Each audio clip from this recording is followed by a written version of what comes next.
Look at him, Denzel Washington. The movie American Gangster wants you to believe that Frank Lucas was a Robin Hood, a man of the people, a man who flooded the streets with heroin but gave back to the community with a smile. It tells you that he was the loyal son of Bumpy Johnson, the heir to the throne, the man who carried the torch when the old king died. It's a beautiful image. It won awards. It made millions. But Hollywood lied to you. Because while the movie Frank Lucas was handing out turkeys and wearing $50,000 chinchilla coats, the real family of Bumpy Johnson was starving. When Bumpy Johnson died in 1968, he didn't leave millions. He left his wife, Mayme, with less than $10,000 in the bank. He left her with bills. He left her alone in a world that eats the weak. And where was Frank Lucas? Where was the loyal son? Where was the protege? He was busy becoming a multi-millionaire using Bumpy's name. He was busy buying Ferraris. He was busy telling the world he was the king's favorite. But do you know how much money Frank Lucas gave to Bumpy's widow when she couldn't pay her electric bill? Do you know how much he gave to the woman who cooked for him, who welcomed him into her home, who treated him like family? Zero. He gave her nothing, not a dime, not a phone call. So tonight, we are putting Frank Lucas on trial for the ultimate crime in the streets. Not drug dealing, not murder, but disloyalty. Was Frank Lucas a hero, or was he the greediest traitor in the history of Harlem? Let's look at the receipts. July 7th, 1968, the day the music died in Harlem. Ellsworth Bumpy Johnson, the Godfather, the man who had held the underworld together for 40 years, collapsed at Wells Restaurant. A heart attack. Just like that, the mountain crumbled. The funeral was fit for a head of state. Thousands of people lined the streets. But when the flowers wilted and the crowds went home, the reality set in for Mayme Johnson. Bumpy was an old-school gangster. He didn't hoard millions. He spent it on the community. He paid rents. He paid tuitions. He fed the neighborhood. When he died, there was no secret Swiss bank account. There was no buried treasure. Mayme Johnson, the Queen of Harlem, was left with a mortgage and a legacy, but no cash. Now in the Mafia code, the real code, not the movie version, when a boss dies, his lieutenants take care of his widow. It's not charity, it's a tax, it's a debt of honor. You enjoyed the power he gave you, you feed his wife. Mayme looked around. She saw the men Bumpy had raised. She saw the men who owed their careers to her husband. And rising above them all was Frank Lucas. Frank was making noise. He was making moves. He was telling everyone who would listen that he was Bumpy's chosen one. He was telling the streets that he had the blue magic, the purest heroin Harlem had ever seen. He was flashing rolls of cash thick enough to choke a horse.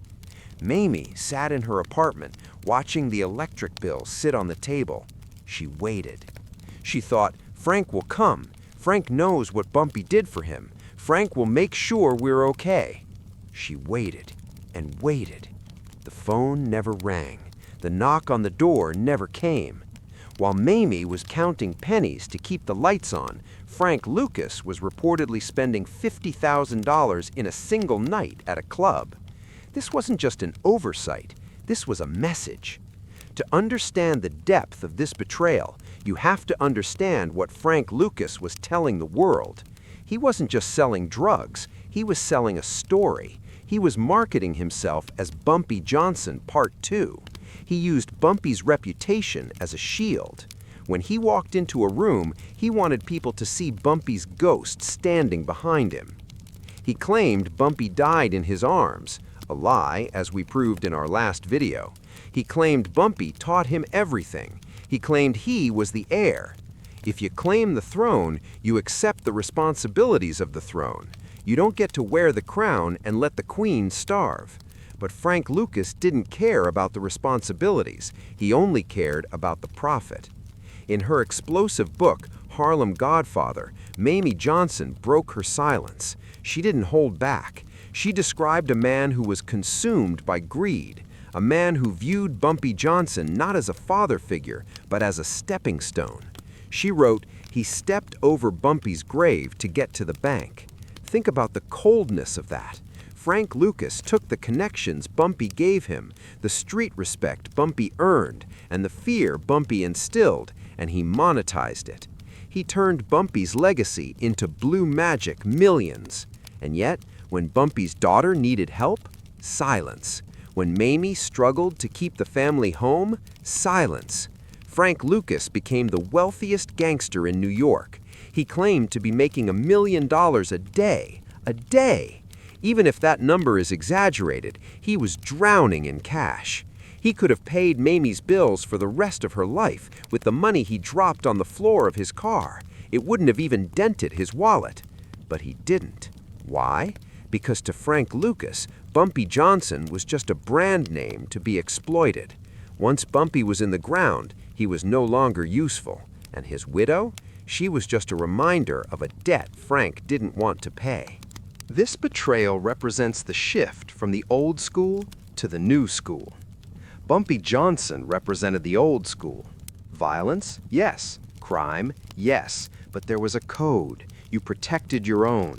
You respected the hierarchy. You respected the women. If a man fed you, you didn't let his family go hungry. Frank Lucas represented the new school, the heroin era. It was flashy, it was loud, and it was utterly selfish. It was about me, me, me. Did Mayme ever ask him? Mayme Johnson was a proud woman. She was the wife of a king. She wasn't going to beg a man she considered a flunky. And that's the other part of the secret. Mayme knew Mayme wouldn't beg. He counted on her pride to keep her quiet. He knew she wouldn't run to the press and say, "The drug lord isn't giving me my allowance." So he played a waiting game. He waited for her to disappear. He waited for the memory of the real Bumpy to fade so he could replace it with his own fabricated version. But the streets talk. People in Harlem saw what was happening. They saw Frank driving cars that cost more than a city block, while Bumpy's widow took the bus. It created a tension that Hollywood never showed you. The real street guys, the ones who truly loved Bumpy, they looked at Frank Lucas with disgust. They saw the fur coats and the jewelry, not as symbols of success, but as symbols of a stolen valor. They knew that every dollar Frank flaunted was a dollar he didn't give to the woman who helped make him. The cruelest part of this story isn't the money, it's the identity theft. Imagine you are Mayme Johnson. You are sitting in your modest apartment, struggling to get by. You turn on the TV or open a newspaper, and there is Frank Lucas. He is telling the world, "I loved Bumpy. He was like a father to me. I am his son." How much must that have hurt?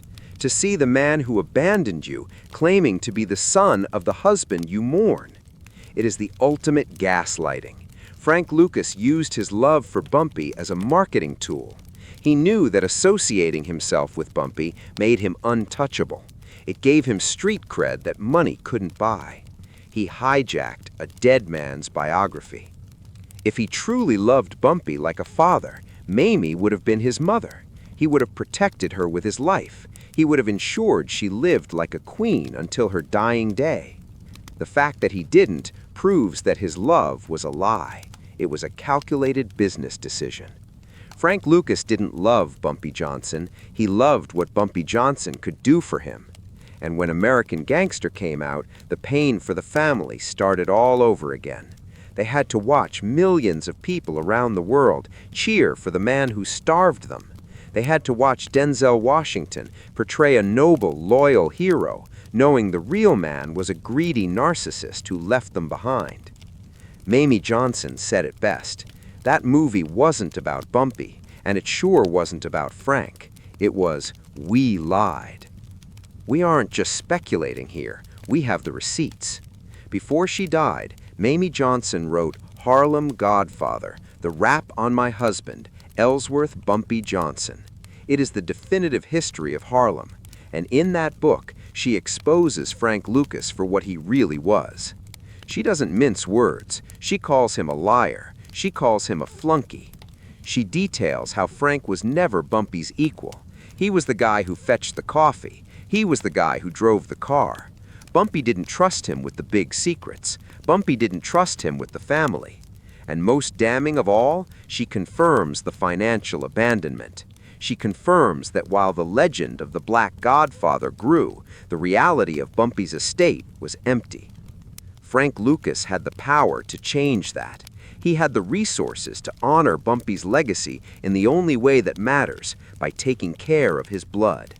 He chose not to. He chose the chinchilla coat. He chose the limelight. He chose the lie. Frank Lucas died in 2019. He died famous. He died with a movie about his life. He died with the world thinking he was a legend. Mayme Johnson died in 2009. She died proud. She died having told her truth, but she didn't die rich. Hollywood wants you to believe that gangsters are heroes. They want you to believe in the code of honor.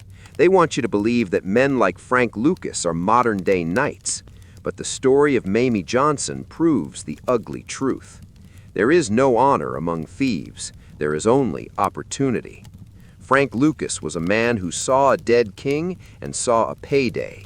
He stole the crown, he stole the legend, and he locked the castle doors on the people who actually built it. Final thought: loyalty is just a word in a Hollywood script. In the streets, loyalty is a receipt. You either paid it or you didn't. And Frank Lucas, he never paid his tab. If this story made you angry, good, it should. Hit that like button if you stand with the truth over the movie myths.